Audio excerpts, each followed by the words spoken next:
Hello, everyone.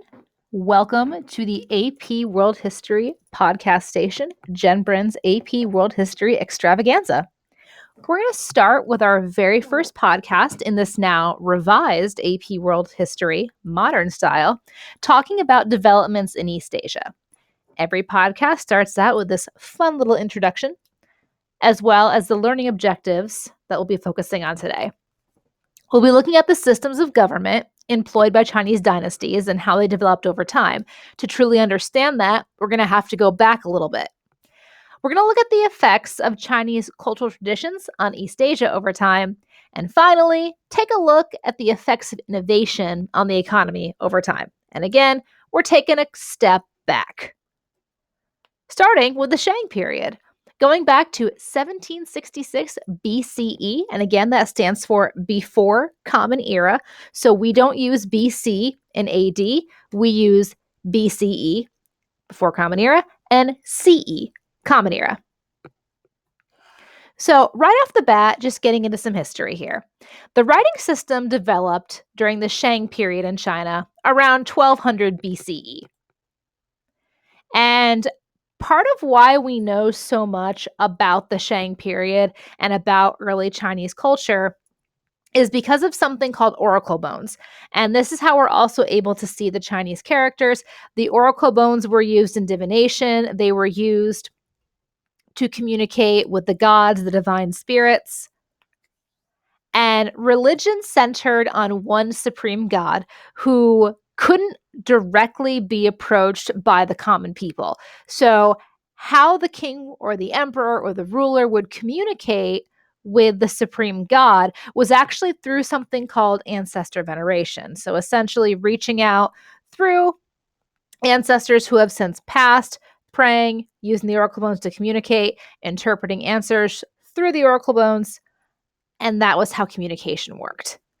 The Shang were also known for their beautiful bronze work. So as you can see, we have an example of a wine jar, and we also have a ceremonial dagger. What we see here is a fantastic example of the link between not just, heaven and earth, but the link between the ruler and the heavens. And you're going to see this a lot throughout what we're studying is rulers using religion to reinforce rule.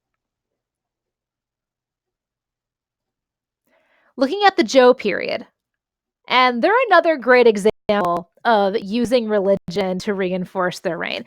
So the Zhou invoke a different deity, and what they do is they overthrow the Shang.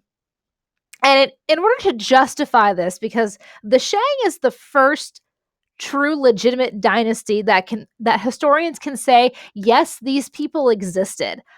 We know they existed because of the oracle bones. Now, there may have been rulers and dynasties previously, but we as historians do not have solid evidence to prove that. With the Shang, we can. And then the Zhou, we know they existed as well, but they overthrew the Shang. And in order to justify overthrowing the people who were seen as the rightful ruler, they invoked what was called the mandate of heaven. And essentially what this meant is that the Shang had lost the favor of the gods. And this could be seen, this loss of favor would be seen by natural disasters, by political unrest, by crop failures. Anything to justify any bad luck could be seen as evidence that the ruler was not ruling in the best interest of his people, therefore had to be overthrown and replaced by somebody who would, the mandate of heaven. And the Zhou is divided into two periods. You have the Western Zhou and then the Eastern Zhou. And essentially what you see here is the capital ends up moving. And I'm just going to throw this out there to you guys right now. Anytime an empire has to move their capital city, this is not good. That is usually a very clear sign that the end is coming. And it might take a while. I mean, you guys can look and see it took well over 500 years, but the end eventually came. The Eastern Zhou period is characterized by a massive decline in the strength of the Central Empire and a very serious decline in size. You see kingdoms slowly breaking off one by one. It's not good. You see the regional elites that are ruling their broken off territories as independent states, meaning central power is being lost. You see alliances forming, and these smaller independent states are going to come together and form a little bit larger kingdoms because they're more powerful. So naturally, what you're going to see is somebody's going to end up being the most powerful, but we'll get there. The Eastern Zhou period was quite chaotic, and it's actually divided into two more subcategories or sub-periods. The first half is the spring and the autumn period, but the one we're really going to focus on is the Warring States period. It is exactly what it sounds like, guys. During this time, you will see the rise of philosophy and religion. And it's especially during this chaos of the Warring States period that you see more and more people looking for answers through religion, through philosophy. And this is where we get Confucianism and Taoism. And Confucianism is more than just a philosophy, it's more than a religion. It's going to become a guiding principle on how people should live and how they should interact and how they should rule. Confucianism looks at 5 relationships, and it assumes that human beings are essentially good people. It looks at a view of the universe, society, and family. And again, you have those 5 relationships. But this is where you also get the concept of filial piety, where you actually have the interaction of how people should respect their elders or how people should respect their superiors. And these relationships include looking at father and son. So that parent-child relationship, that's a big one. That's a huge guiding principle, as well as the ruler and the ruled. You also have the older brother, younger brother relationship. You have the husband-wife relationship, and then you have the friend-to-friend relationship. It establishes the moral foundations of how government should run. And this is where you actually have the Analects. And it's essentially what Confucius wrote, his philosophies, his teachings that were compiled. And that influence is still heavily felt in China today. Taoism assumes that the universe is in a constant flux and there were no absolute moral standards. Essentially, people should take the world as they find it. They should find solace in nature, and they should really just kind of go with the flow. Don't fight that current, just go with it. This is where you also have the yin and the yang. Taoism developed into a very complex system, and what you're going to find throughout Chinese culture was both traditions being believed and followed and incorporated, but a lot of what Taoism and Confucianism teach tend to be at odds with each other. You have that view of the universe and the order and how it should be versus take the world as you find it. There are no specific things that you should do. But as these philosophies grew, women would become subordinate. They would become a bit more subjugated in this patriarchal society. The Qin. The Qin, who were meant to rule for 1,000 suns, and I don't mean sunrise, sunset, I mean 1,000 suns as in 1,000 generations. Shi Huangdi managed to unite a number of kingdoms, and then he formed what would be considered China's first empire. And Shi Huangdi was a very skilled fighter. He was able to unite China because he had practice at keeping pastoral nomads at bay, at fighting back and keeping his own smaller kingdom safe.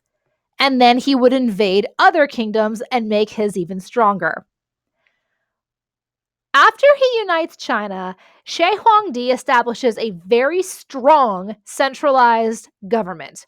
He eliminates all rivals of authority, and he had a very strong bureaucratic system put into place. This system standardized not only law, but also measurements and coins and a writing system. So right away, he is putting out guidelines. This is how the government is going to operate. And Shi Huangdi had absolute power. And part of how he got that is Shi Huangdi is not a Confucianist. He is not a Taoist. He is what is called a legalist. And essentially, what that means is that humans are essentially evil. And they will do evil things unless the government tells them not to. And if you're familiar with the work of Thomas Hobbes from your US history class, you might know that line of philosophy. So Shi Huangdi suppresses Confucian values. He goes after Confucian philosophers. And to secure the empire's borders from the northern raiders, also called pastoral nomads, he did two things. One, he built up a very large military force. And he actually had conscription, so people were pulled into military service. But the other thing he did is he began building the Great Wall of China. And this was another form of military service, only it was a labor service. Essentially, you were trained, but then you went to go build the wall. And the Great Wall of China was not effective in keeping out the pastoral nomads. It actually had the exact opposite effect.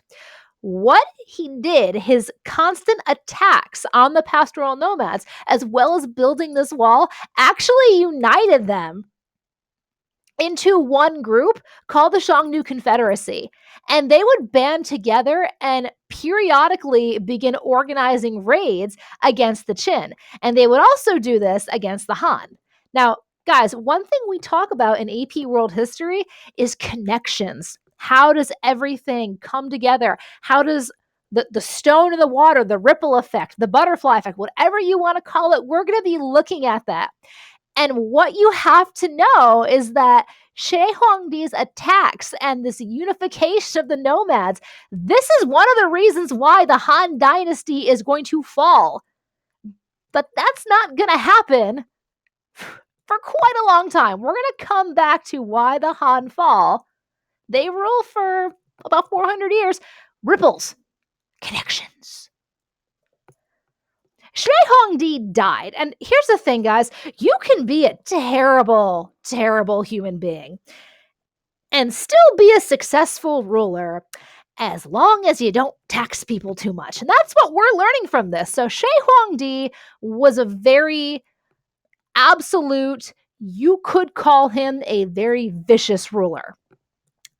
People were kidnapped to build the Great Wall of China. If people refused to work, they had their hands cut off. You're going to see widespread famine. That was okay until the taxes were raised. And that's what's going to lead to the overthrow of the Qin. Not Shi Huangdi will die, but his son will be overthrown. When Shi Huangdi died, I will say this, he did something a little different than previous rulers before him. Very common. When Chinese rulers died, people were sacrificed and then placed in the tomb with them to serve them in the afterlife. Shi Huangdi didn't quite do that. What you see in the corner, and you'll see it on the next slide as well, is the terracotta army. So he actually ordered the building of thousands of terracotta soldiers to guard his tomb and then to guard him in the afterlife. With the Han, as they reign, you have Gaozu. He's a peasant.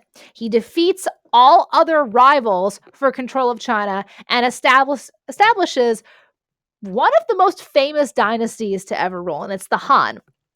And the Han do a lot of amazing things with technology, with the economy, with political systems, with religion. So the first thing they do is they establish a political system that draws on Confucian philosophy and legalist techniques.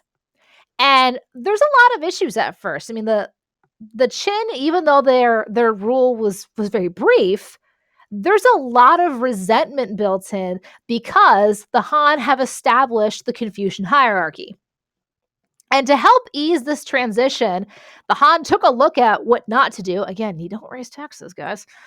They reduce taxes, they reduce government spending, and they'd also begin storing surplus grain for when there was a shortage. So essentially, all of the things that were happening or that Shi Huangdi did that would lead to the downfall of the Qin, the Han are not going to do that.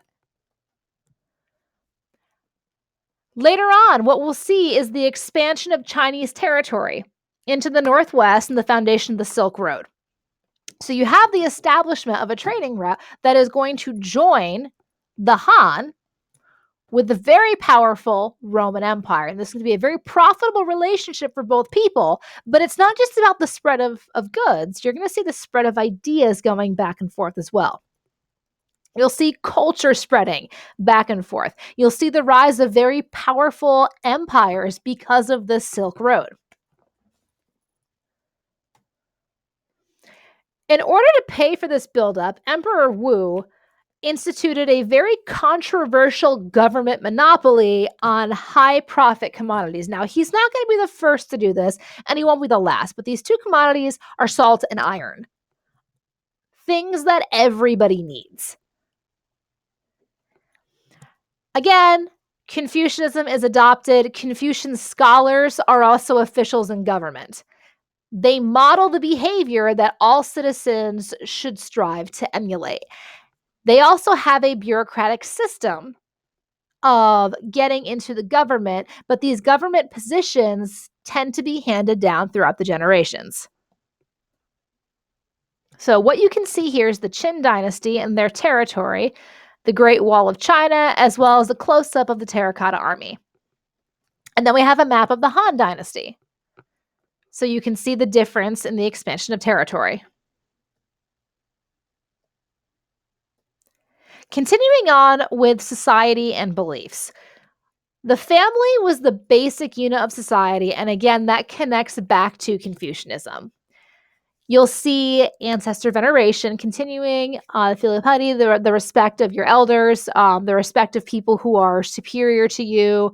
But what I want you to pay attention to, during the Western Han, the capital city is in Chang'an, and that capital city is going to move. Again, that's never a good sign. This city was very easily defended. It had walls. There was great farmland surrounding it. But eventually, the city does move, and we're going to talk about why. The Han are going to see the use of a watermill. They're going to improve the horse collar. They're going to make paper. They're going to breed horses specific for cavalry purposes, like send in the cavalry. And they're also going to make a very reliable crossbow trigger, which is really what you want when your power for your military lies in the cavalry. Between the Qin and the Han, there were also thousands of miles of roads that were built to facilitate not only army movement, but trade. And they also built canals to connect the northern and the southern river systems, allowing for increased irrigation. Buddhism. Again, we talked about culture, guys. Buddhism is also going to spread along the Silk Road. Merchants will travel back and forth carrying that idea with them. The Han eventually fall. They move their capital city east to Luoyang, and their downfall lies not only in political unrest, but also in the Shang Confederacy. They fall, and it's not until 580 CE, that's Common Era, that a new dynasty will rise. So, guys, you have hundreds of years of no central rule, of chaos, of invasions from nomads, of warlords rising up, of regional power conflicts. This is where you're really going to see Buddhism spreading throughout China. Buddhism is a very peaceful religion. Monasteries are set up, it offers an escape, and people really turn to it. Under the Sui dynasty, they're able to unify a part of China, and you can clearly see they are much smaller than previous dynasties. The Sui Empire reunified China, and they established a government that's based on previous Confucian governments and previous Confucian philosophies, but there's a very heavy influence of Buddhism. They also restore the Chinese imperial structure. They use Confucian rituals, They focus on driving out external enemies, but again, they're considerably smaller. Their greatest achievements, though, lay in what they did within their own borders. They were quite the patrons of arts, and they also built the Grand Canal, which is actually still in use today. And the point was to unite northern and southern China. It was under this sway that Confucianism would begin to regain popularity. But guys, here's the thing. Notice how short-lived the sway are. We're not even looking at 40 years. And the reason for that is they were not able to stop all of these external attacks from the Shang Confederacy, from pastoral nomads, from invading forces. There is still unrest within their borders. But the other thing is, these public works projects, this building of the Grand Canal, was incredibly expensive, meaning they needed to tax more. And in order to attempt to fight off these invasions, they had to spend more money on raising up a powerful military. And again, this is not always what you want when you're a newer dynasty who's rising out of hundreds of years of conflict and chaos. We're going to stop there for today, and we're going to talk about the Tang and the Song dynasties, as well as Korea, Japan, and Vietnam in our next podcast. Thanks for listening. Email me if you have any questions, and have a great night, y'all. Cheers.